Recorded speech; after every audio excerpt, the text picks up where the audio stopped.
Hey guys, and welcome to the first PowerPoint. Today we're going to be talking about art, and we're going to be talking about the nature of art and what it means to create art and creativity. Right off the bat, I'm going to tell you that today's lecture, the PowerPoint, is supposed to take what you know about art and kind of turn it upside down. I'm going to deconstruct what you think art is, and I'm going to give you some new perspectives on what the reality of art is.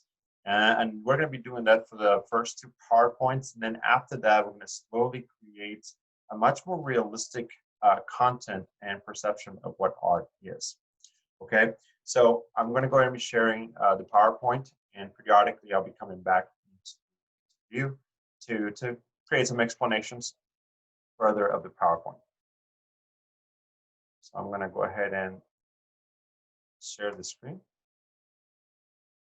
So here we go. So with art, a lot of people think of art as something that is recognizable.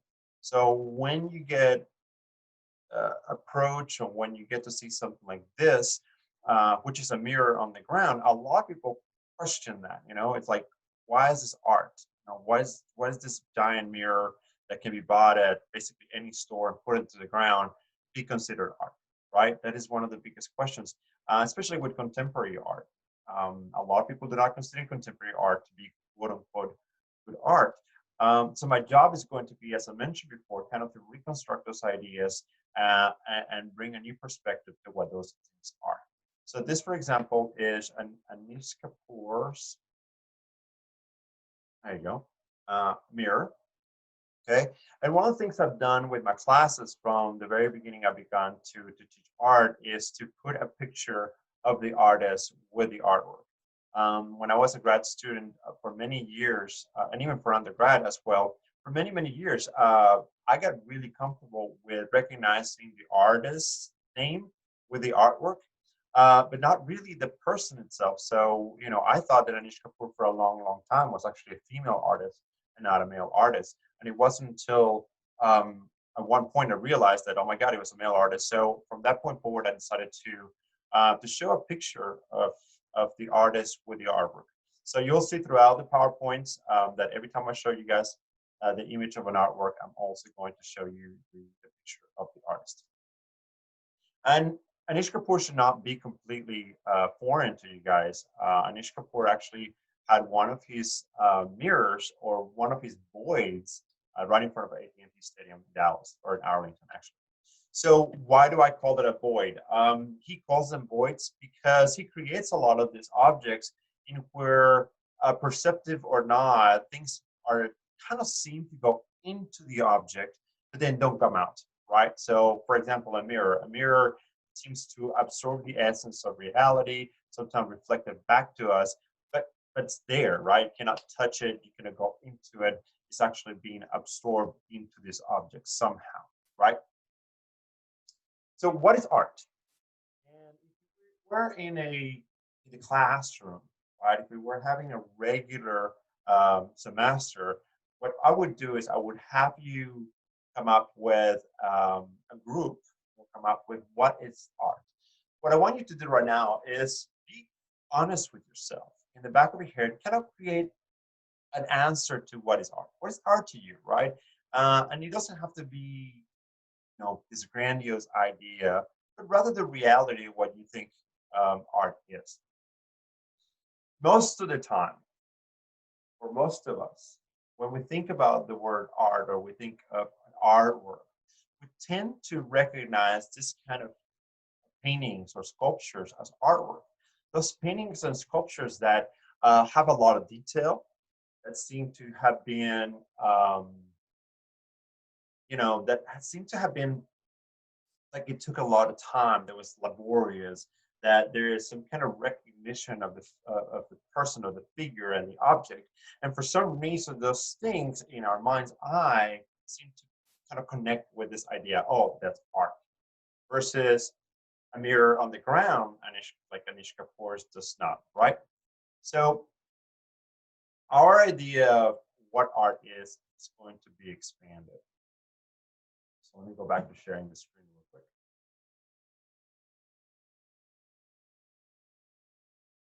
And this is Salvador Dali.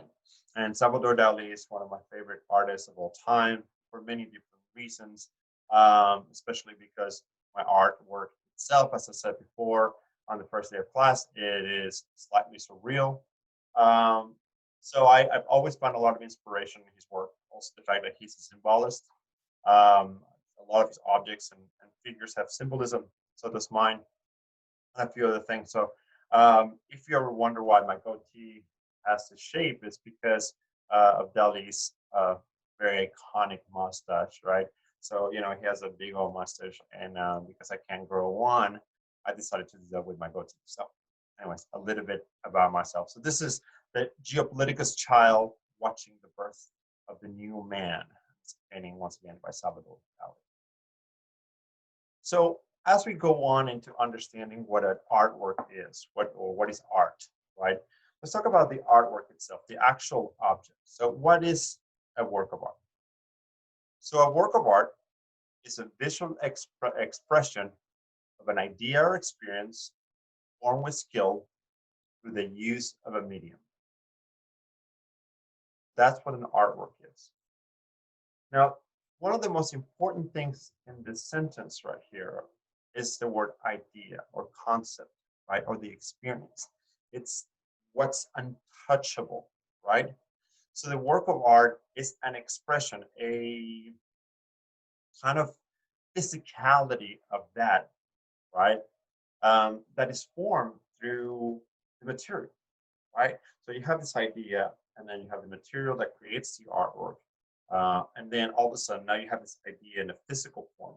That's art, right? That's the artwork.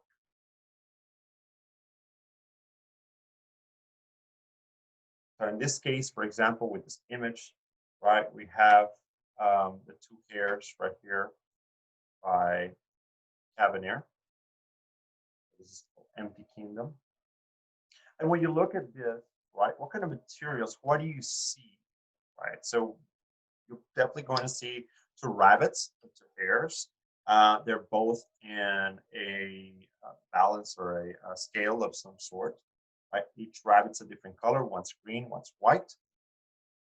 You might probably presume just by looking at her work that they are made out of ceramics or clay, right? But one of the things that's also really interesting about this piece right here is that both of the rabbits, even though they seem equal size, one's heavier than the other, right? And that's a cool thing about a work of art. It's in front of you, but then it is a representation of an idea or an experience. So we have to go further down what we see in order to kind of understand it. Right? In this case, you're looking at the two different colors and start wondering, well, why is one heavier than the other, right? And this kind of preciousness or those kind of things. And if I told you that Cavendish work has to do with the relationship between individuals, right? How we interact between individuals. That's what Cavanier likes to do with her work. But instead of using people or figures, like we call them in art, right? She uses a symbolic animal of sorts in order to kind of represent the person, right? So it creates that duality. Now, when you look at the artwork, right? When you start looking at this right here, then all of a sudden we no longer see two pairs, we start seeing two individuals, and then the relationship on one being heavier than the other, maybe one more important than the other. And then we start looking at color and maybe other social issues regarding those same elements. So what is a work of art? The work of art is an idea that has been represented through a medium by using skill, right? So I said the word medium several times. So what is medium or media, which is a plural? Plural. The medium is the material base. It's a particular material along the skills and techniques that needed to change and manipulate that same material. So that is medium, right? Now, a lot of times I stay away from the idea of material itself because materials requires kind of an essence of physicality. There's some artworks out there that are completely conceptual, and in the main media of that artwork is an idea or a thought. And those are completely, there's just no physicality to that. So even though I do like this definition for medium, you have to understand that in many cases, art, the media might not be completely physical. Okay, so we're still going to go with this definition. It's one of the best we have. So it's a particular material along with skills and techniques in order to change and manipulate that same material. And here, once again, we have Cavanier working with clay, right? And this is actually more of her scale of work. The two little hairs in the scale are actually fairly small for her. She normally tends to work in the human scale, right? Creating this really large animals that tend to have almost the same volume as a human person, as a human. So normally they tend to be much more larger, just like the ones you see right here. All right, so let's look on the last one. So another thing that I see normally when I'm talking with people, with the regular John Doe or the regular person in the street, that when I ask them, or they ask me actually, rather, are you an artist? And a lot of times I start asking different questions. Those kind of individuals think that an artist just wakes up one day and decides to grab some paint, grab whatever's in the studio, and all of a sudden start throwing stuff around, and there's this magic that happens, and so forth and so on. But that's far from the reality of what most artists do. Artists are very, very focused on all the details of what they do, and material is extremely important for most artists. Very, very, very important. And so the media is carefully chosen for each artwork. So I love to show this two, actually three objects here, and discuss a little bit about what you may perceive. Now, one of the things I like to talk about when I'm talking about the importance of media is that materials themselves carry what I call a baggage.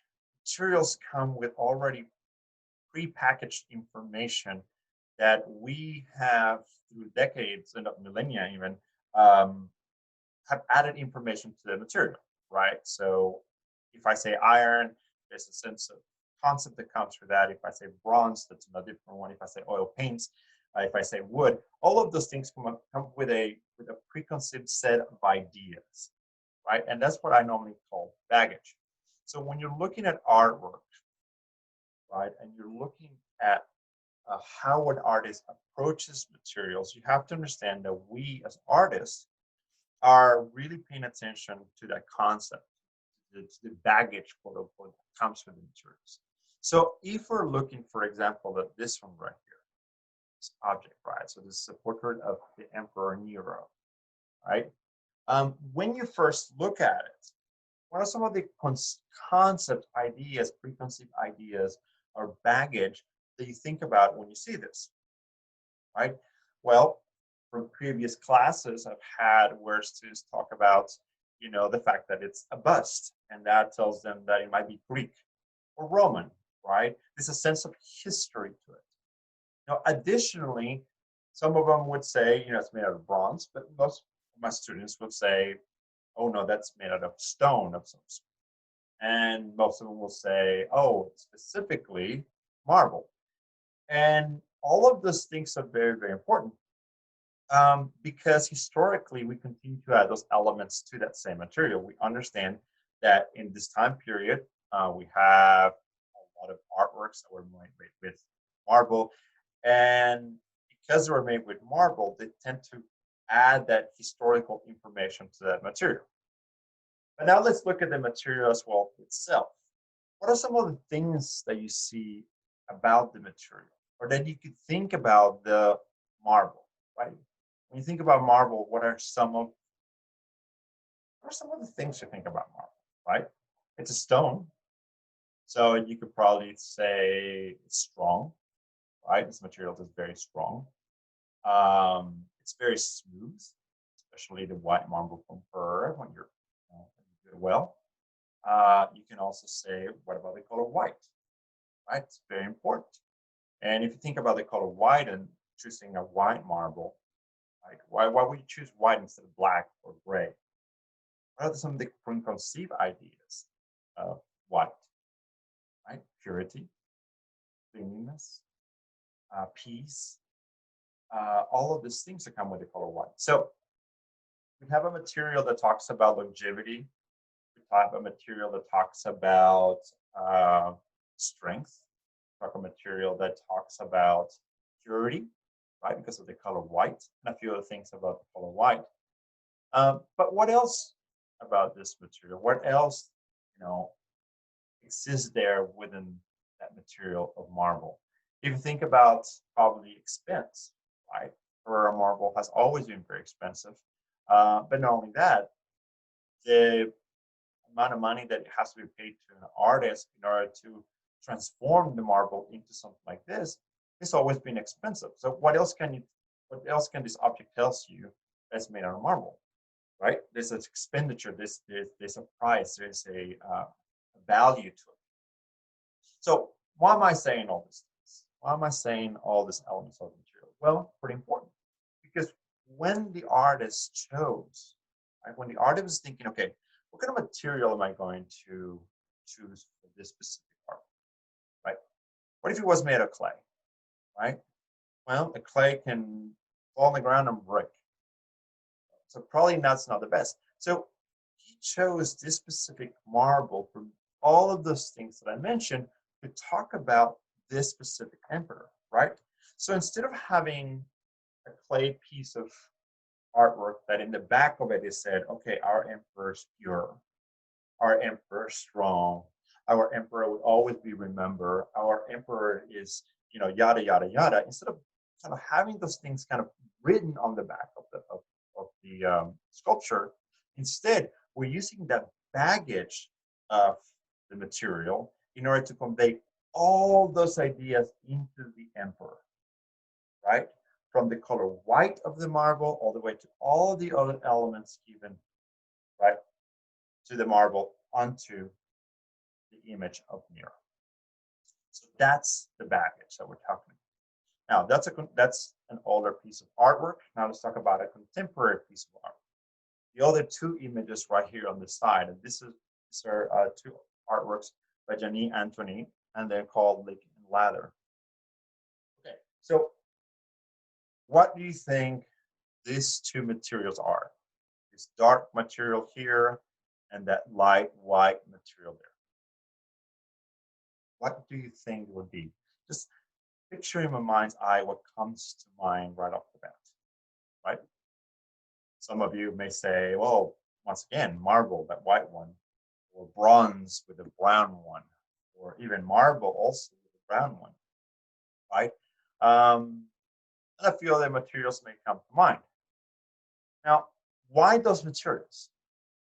Well, because once again, we're bringing this preconceived ideas of this specific form, right, of the bust, which is historically connected to the ancient Greek and Roman.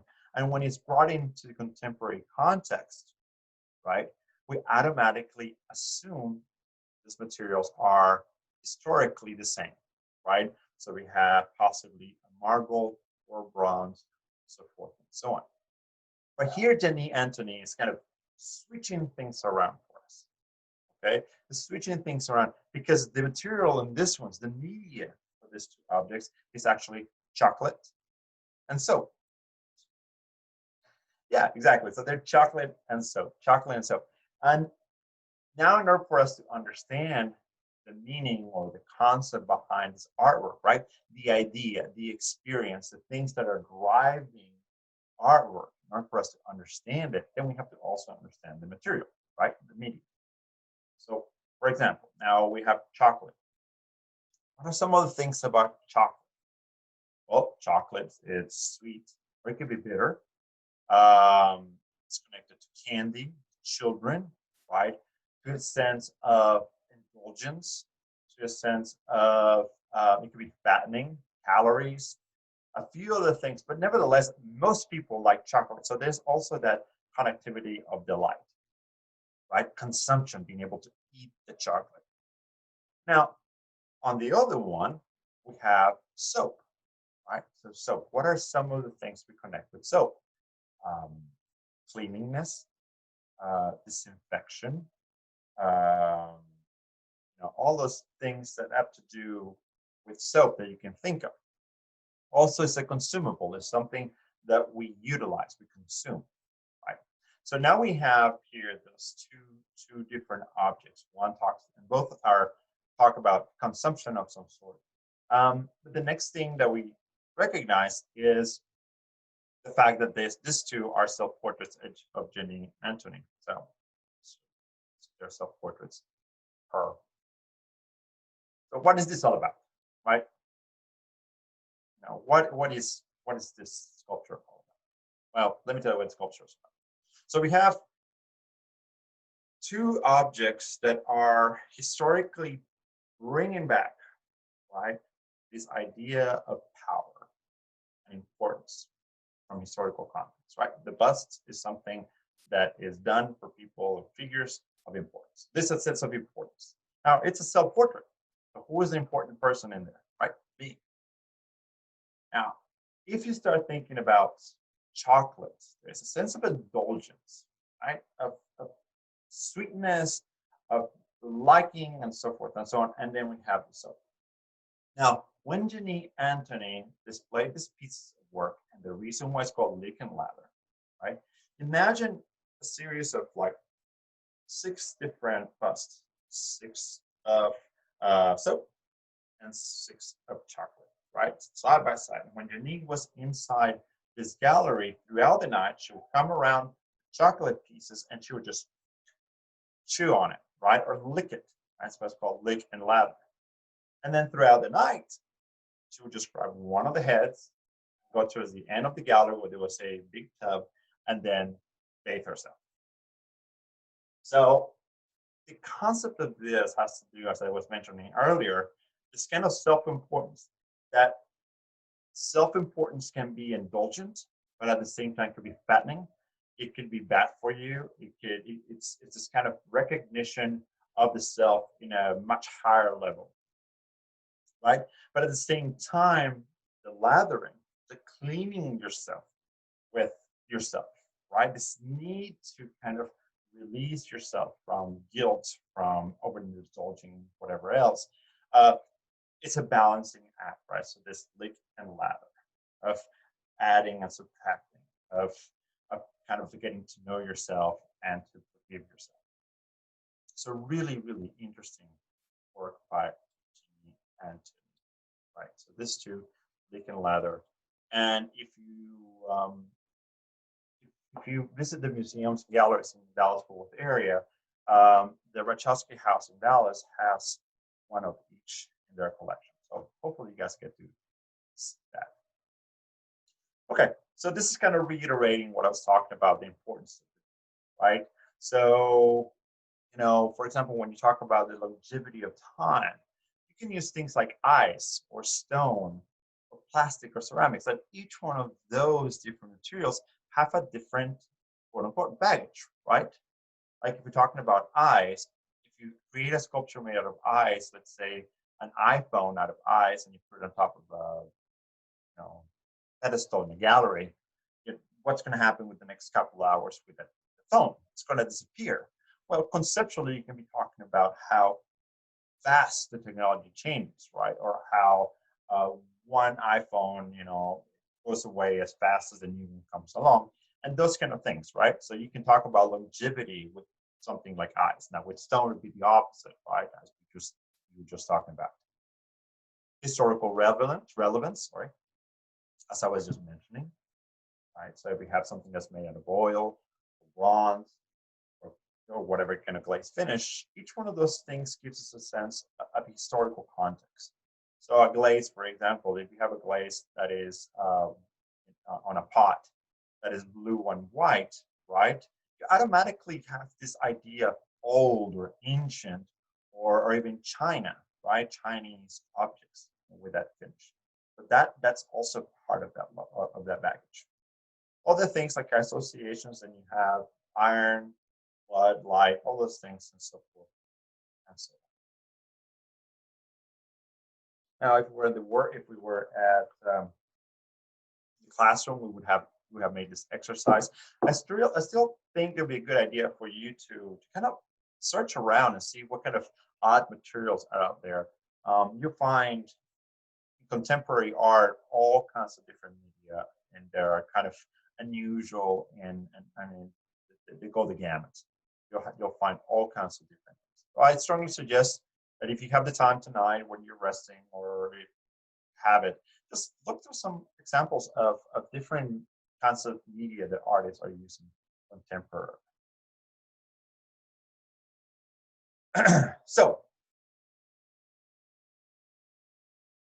as we are looking at artwork and in general, one of the things that very much closely connected to art is going to be creativity. So, but what is creativity? I mean, when you say the word creativity, or when you tell somebody, "Oh, you're so creative," or when somebody tells you, "Oh, you're so creative," what what do they really truly mean? What is this concept of creativity, right? What is the crux behind creativity? One of the things that people tell me all the time is that, "Oh, you're an artist, so you have to be very creative," and I feel really bad for the person who's telling me that, because in the back of my head, I'm thinking anybody can be creative. Actually, everybody is creative. Everybody is. But artists, for some reason, we get this special type of creativity of sorts, just because we have the ability of transforming ideas into the world through media. So it's kind of odd. But let's talk about creativity. Why? What do you see? What is creativity, and what do you mean by that? What do we mean by that? So creativity is the ability to bring forth something new that has value. This new thing must have some relevance or unlock some new way of thinking, right? So that's what creativity is. Creativity is bringing something that has value. Now, one of the things I have to mention, one of the things I want to point out, is that creativity in some ways is relevant. So if we were to create an assignment, if we were to create an assignment, right, and I give it to my class right, so everybody does their own assignment, we would find out that within the group of 15, 20, 30 students, whatever they are, right, there might be one who solved the problem or the assignment in a very creative manner, right? So you have creativity there. But that's relevant to the small group, because if I was to take the same assignment and apply it to all the years I've taught, maybe the level of creativity of that one assignment might not be as creative as maybe somebody else, or it'd be equally creative as some of the other ones, right? So the relativity changes, and as we continue to expand larger and larger into groups, eventually we start seeing there's some creative ideas are so powerful they actually can change the world. And in some cases, that's sometimes what we mean by creativity, is those really interesting concepts that have the ability to change a large set of the population, or a large set, or a different way of thinking and stuff like that. Now, when I ask you one question, and I'm going to give you kind of about 30 seconds to think about it. So in the world, and actually write, if you can, write them down for a minute. Just write a little quick list and see if you can get it right. Who are the most creative individuals in the world? Who do you think is the most creative individuals? Give you 30 seconds to think about it.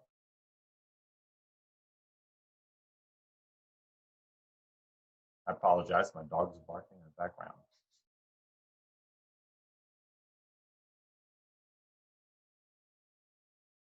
So, if you said artist, That's incorrect. If you said scientists, that's incorrect. The most creative individuals in the world are children. Children are the most creative individuals in the world. Once again, because of the sense of relativity, right, and the value that it has. Children learn through creativity, right? They do things based on a new way of thinking and trying new things. Now they fail, but nevertheless, the process of creativity makes them understand the world around them. And because that is so important to them, it has value to them. Now, for us as adults, sometimes we see it like, now, right? It's not a big deal. But for them, it does. And the sad thing in so many different ways is that at some point, society and culture diminishes our the value of that creativity spirit, right? At some point, somebody told you not to no longer be creative in the same manner, right? At some point, somebody told you, oh, you shouldn't paint a purple tree because trees are not purple, they're green, right?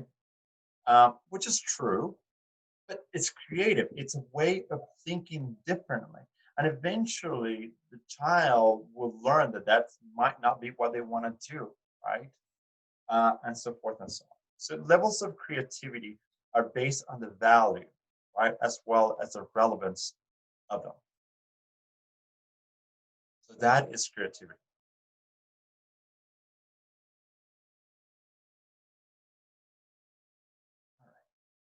And with we have things like associating, questioning, observing, working, experimenting. All of those things require a level of creativity, an approach to creativity, and so forth. Now, I love to use this example for creativity. Hopefully, you guys have read in the past the Petit Prince or the Small Prince, the Petit Prince. And this is a small book. Hopefully, you guys read it. If you don't read it, there's a film on it in Netflix. It's actually pretty good. But why do I want to bring the Little Prince into this conversation? Well, because inside the Little Prince, there's a little part that I think really describes this idea of creativity very well. Little Prince is out in space, and he lives in this really small planet, right? And this really small planet, the only company he has is his friend, and the friend is a rose. Well, the enemy of the rose is, believe it or not, weeds, just like my backyard. So Little Prince goes out into this travels around trying to find a solution for the weed problem, right? The enemies of the rose. So unfortunately, he lands into this planet that is mainly desert. And in the same planet, there's another man who's also there. So he comes to the man and says, hey, I need you to do me a favor.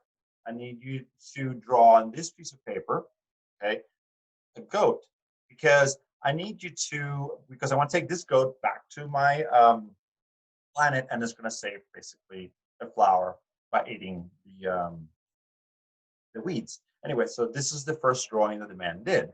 Well, Little Prince looked at it and says, well, it's not quite right because it's young. So I will come back tomorrow and you can give me another drawing.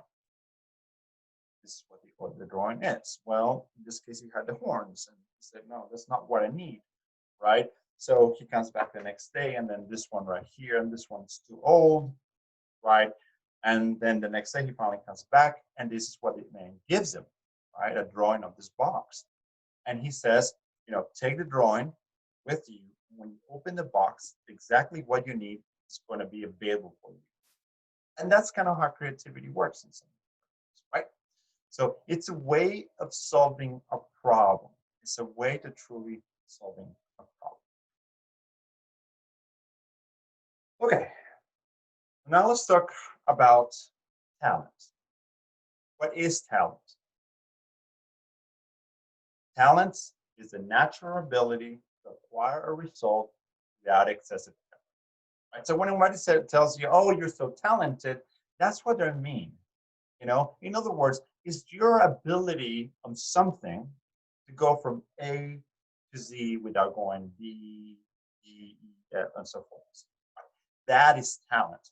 Now, most people think, once again, because I'm an artist, right, that I'm gonna have this kind of talent or this kind of sixth sense of some sort because I'm an artist. So I should have this kind of overly powerful talent of some sort.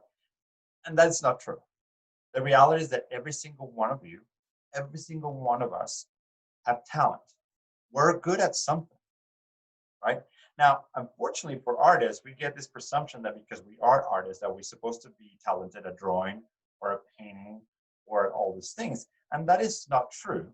Most of them go through a lot of schooling and a lot of practice in order to be good at the skills that we need in order to become artists. Now, there are some artists out there who are naturally talented at certain things, right? So some artists who happen to be painters are talented at painting. In other words, they have a good ability, learn quickly how to paint well in a certain manner, right? Or drawing or whatever those other things are. I mean, my biggest talent is my big mouth. I mean, I get in trouble all the time, and that's probably the biggest talent I have. But when it comes to art, that only comes into play when I'm trying to convey ideas through my artwork, and never into, you know, a drawing or a painting or one of the sculptures that I create, right? It never comes into play with that. So talent is something we all have, and it is absolutely not required to be an artist. Some artists do, some artists don't. Okay, so I'm going to share the screen again. So here's talent.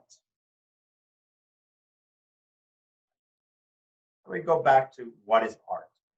So art, in order to put it in very simple terms, is a physical manifestation of an individual's emotions, thoughts, or ideas expressed through medium. Hopefully this makes a little sense, right? So the physical manifestation of an individual's emotions, thoughts, or ideas expressed through a medium. So when you go through a museum, when you go through a gallery, when you go see art, you are looking at physical manifestations of ideas. So the artwork, the art is the idea, the concept, the things that is not touching, that you can touch. It's like an emotion, right? The artwork is what you get to see. That is the way that it's being kind of brought from the art, from the idea, from the concept. And now you can see it through the artwork. Physical manifestation of an individual's emotions, thoughts, or ideas expressed through me. All right.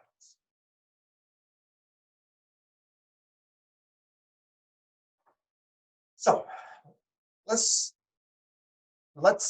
deconstruct what most people think art is.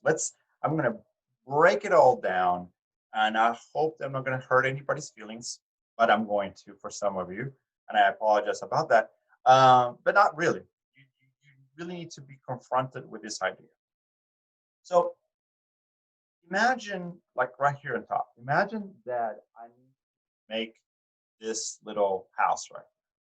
And I'm a sculptor, right? So I'm a sculptor. So I decide to go to Google, right?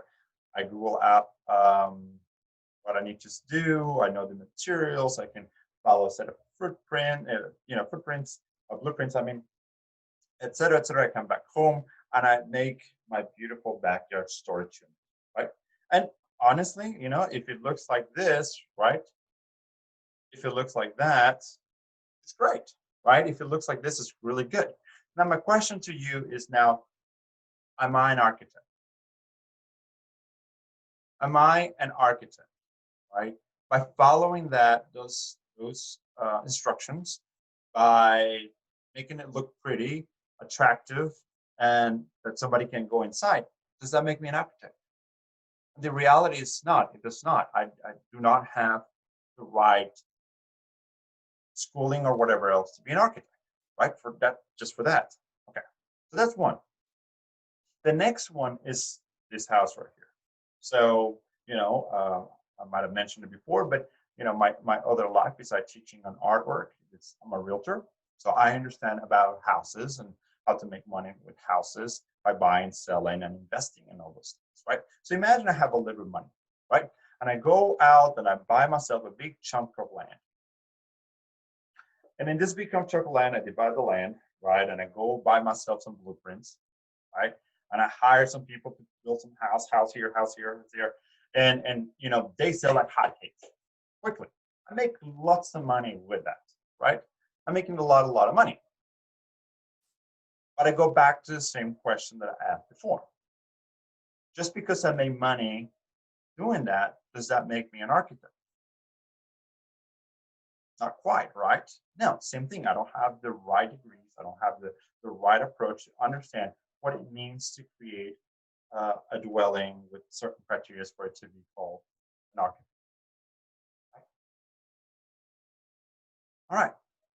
However, let's look at the last one. So this one right here, right? This last one is Lorenzo Piano's building, right? And Lorenzo Piano is the same person that created the Kimball. Now, this person spends possibly 2 to 3 years studying the city, studying the pattern of the sun in that area, studies how people are going to interact with the building, where people are going to be gathering, where their people are going to be exiting, how they're going to be exiting. Then they're talking about what kind of lighting there's going to be, so that it's congruent with the outside lighting and the windows and all those things. And at the same time, this guy that is new, that's different, that's moving the idea of architecture forward, right? That is an architect. The person that understands, conceptualizes, brings all those things together, right? So that is an architect. Why do I say that? Pretty simple, guys, because I'm going to bring you down now into the concept of art. A person like a high school student, right, or a person that is able to follow a YouTube video on how to make a pretty painting, right?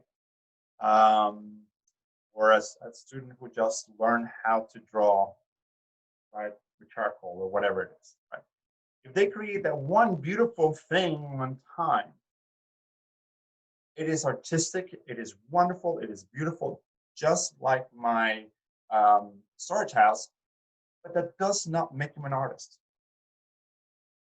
right? There is not the right set of skills in that person yet in order for them to be an artist. Which gets me to the second one, right?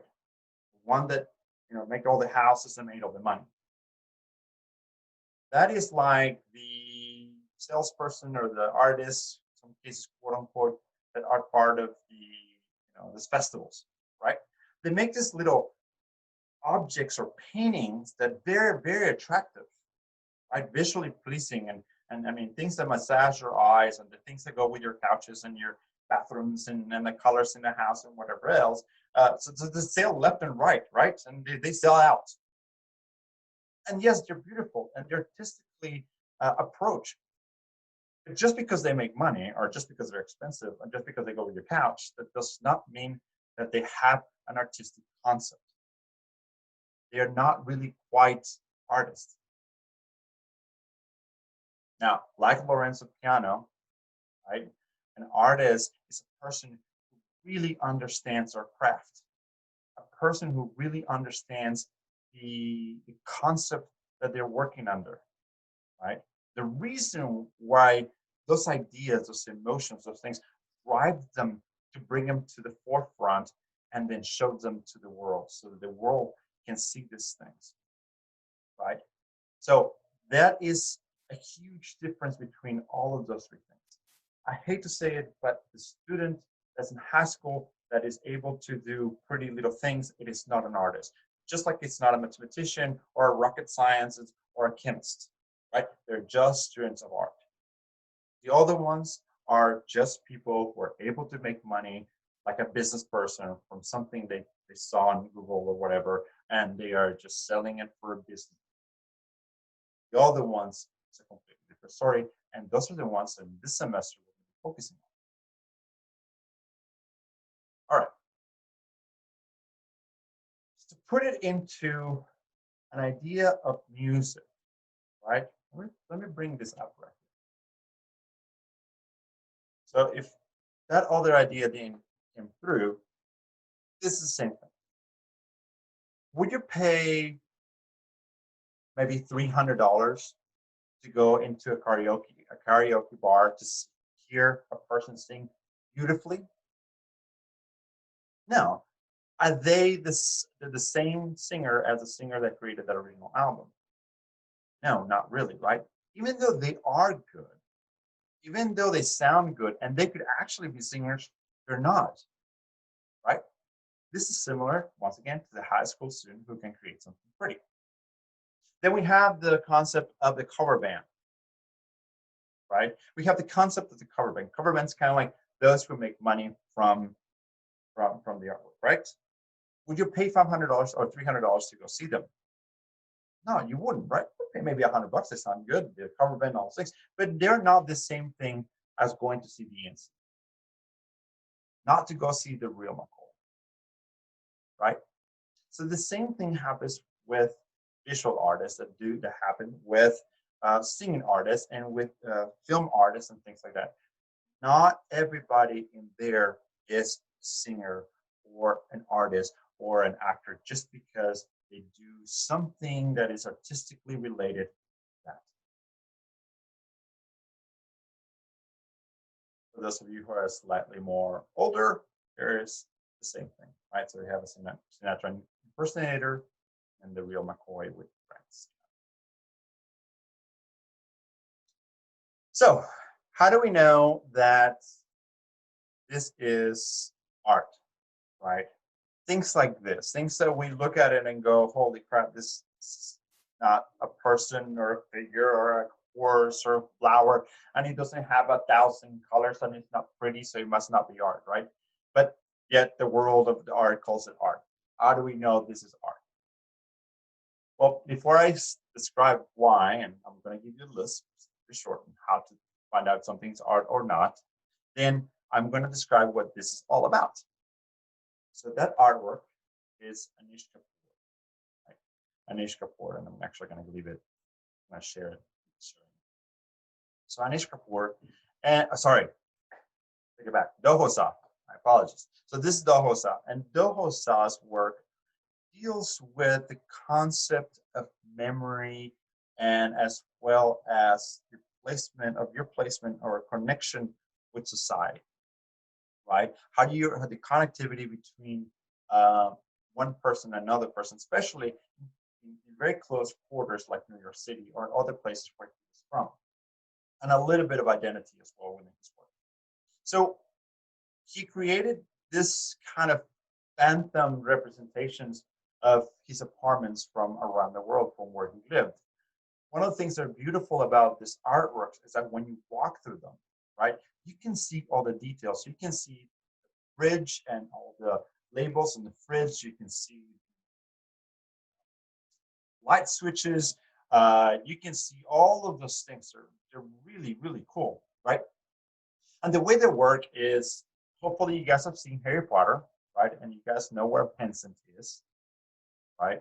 So a pencil is within the books of Harry Potter is this kind of large thing, has a liquid, and this liquid is, magical in where you're able to kind of pull your memories and you drop them in the water, right? Into the water, and you can willingly come back and kind of rethink, re-see, kind of experience those memories, right?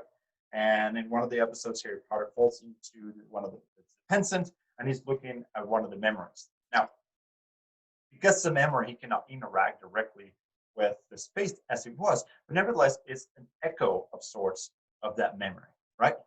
So in some ways, what Do Ho Sa has created are Pensants on some ways, right?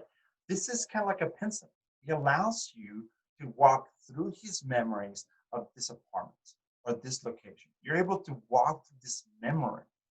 It's not the physical apartment that existed at that moment, but nevertheless, it's a recreation that allows you to kind of rethink, put yourself in his shoes on what the space looked like. So once again, the connectivity between individuals, right? Talking about closed spaces, and as well as, concepts of individuality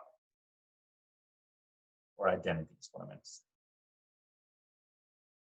Okay, so what is the criteria for you to find out whether something or somebody is art or an artist? I'm going to give you this really short checklist that you can use in order to say, oh, this falls in the category of artist, or this falls in the category of artistic, or beginning artist, right? One of those things.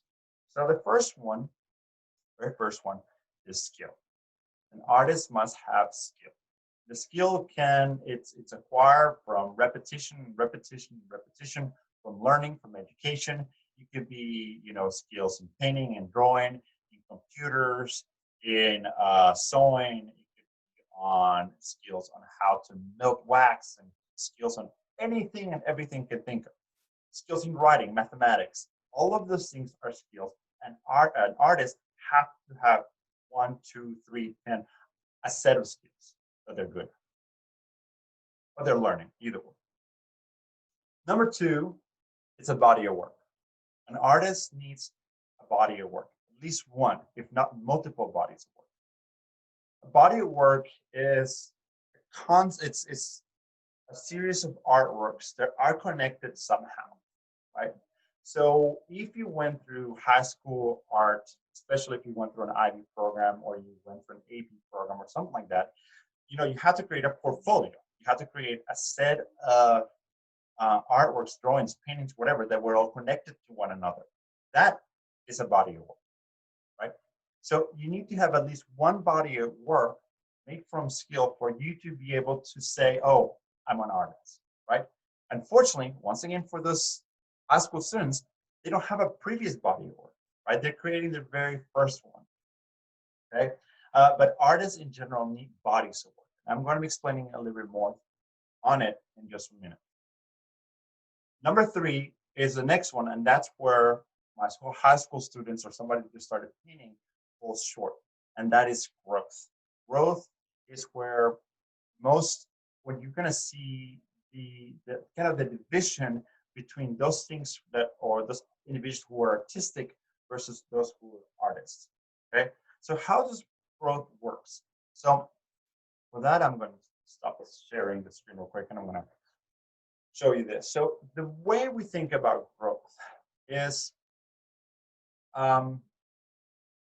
artists are like scientists, right? Or very much in the same way. We all are part or have degrees, and we have something in common. Now, those words are not for me, and you'll see later on. That's basically Leonardo da Vinci who said that. But nevertheless, let me explain what I'm saying. So, how is an artist like a scientist? Well, a scientist or a person who is wanting to get into medicine or biology or something like that normally wants to do research of some sort to solve a problem. Okay.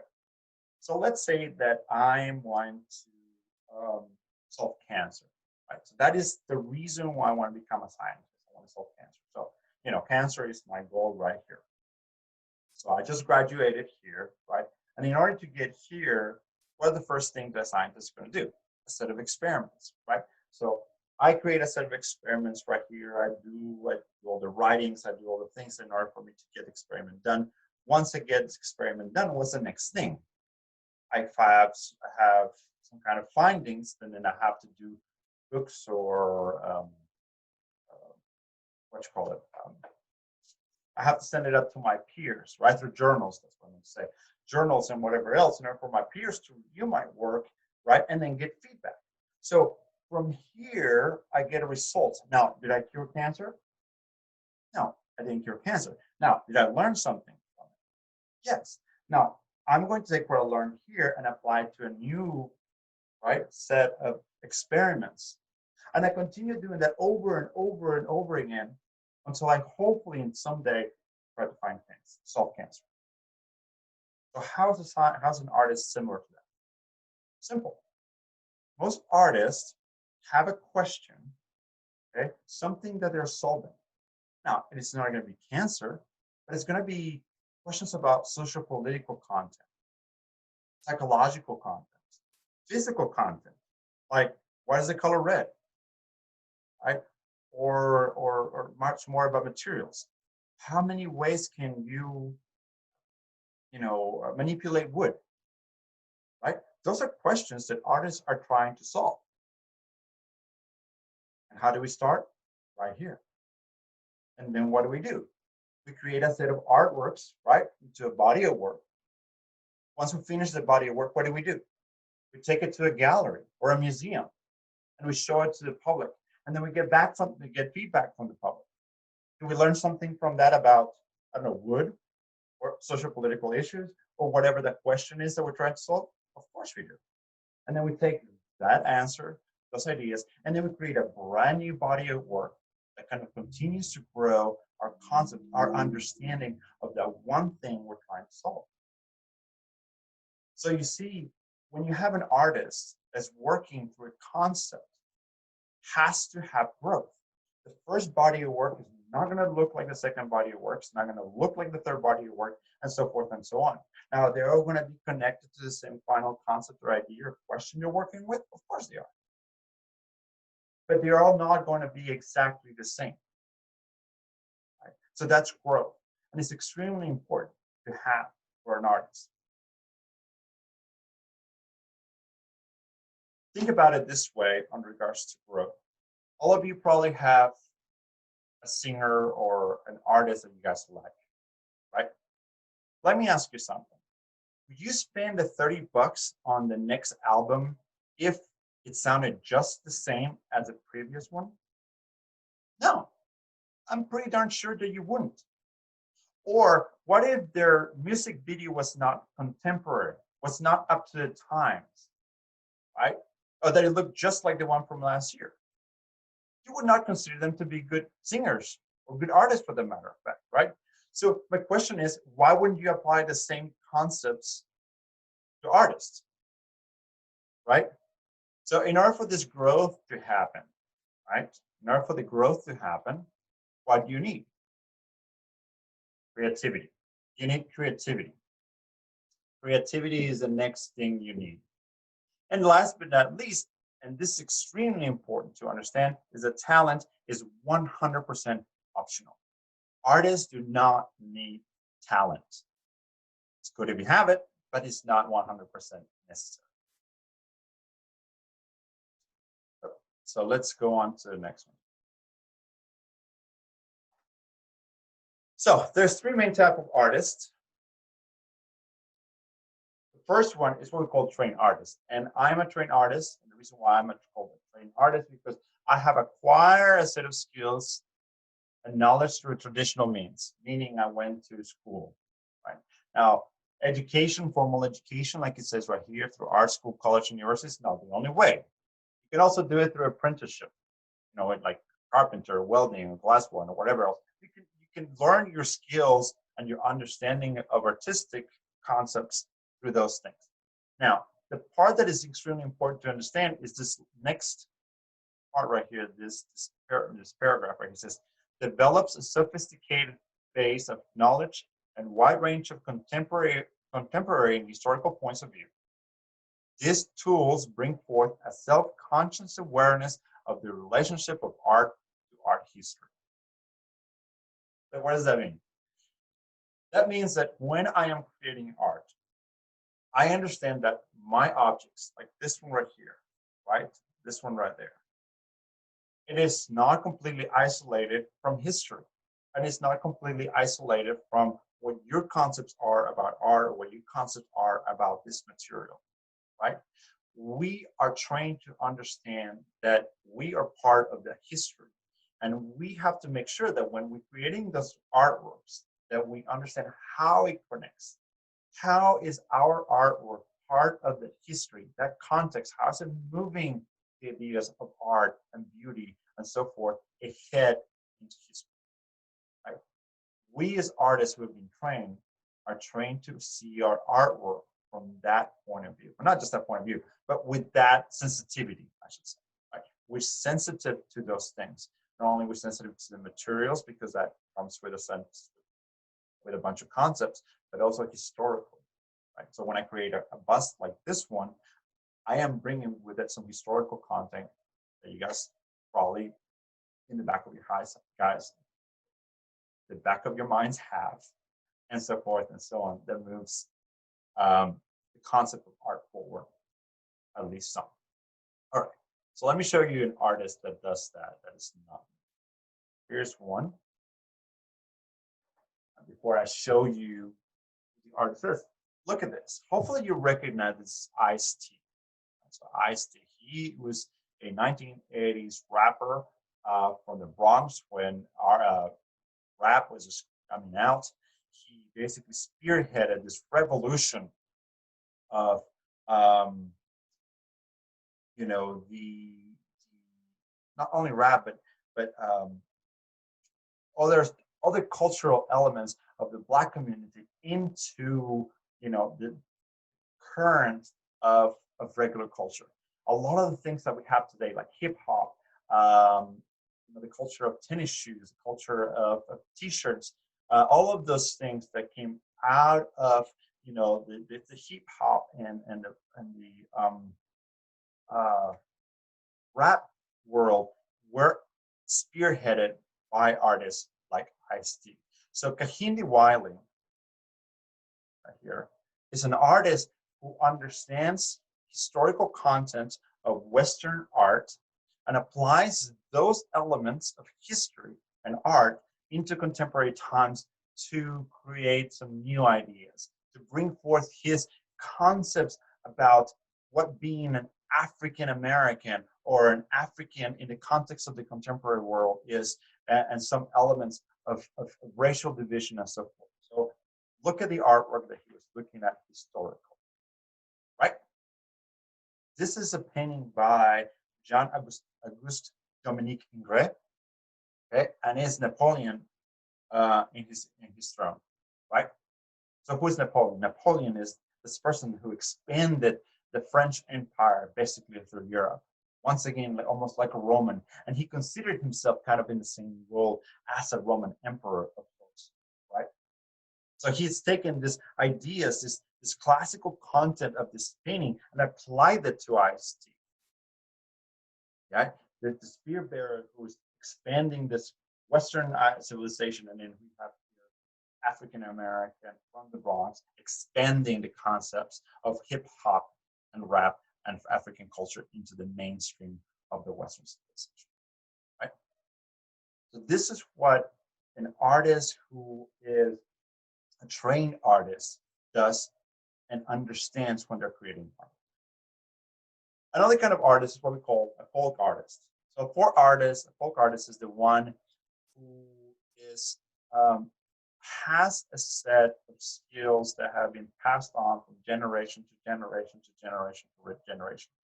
Their artistic ability is almost native to themselves, right? And it's part of a very strong tradition. So you're gonna see quilts and masks and pottery and all the kind of elements that are part of those traditions. And I make it a point that when I go out in the world to purchase things that are basically this folk art, and you can see it right behind me, some of the elements I've purchased, and they are artists that understand the value of that lineage of that specific skill. Now, I do it, but you know, if you can, when you purchase objects like this one, make sure that you purchase them from the people who are the native craftsmen of that style of artwork, right? There's imitations of those things around. So, you know, a Oaxaca pottery that's made somewhere in the States just to kind of have the concept of beauty of what Oaxaca pottery is, it's not the same as a real, true Oaxaca pottery pot from Oaxaca made by a true folk artist or an artisan. Okay? So remember those things, guys, when you're looking at art. So the difference between the artistic object, obviously, like the copy, versus the artwork, which is that Oaxacan original. And last but not least, when we have the one who is the outsider, or what we call the naive artist. And that is an artist who tends to kind of show up from nowhere.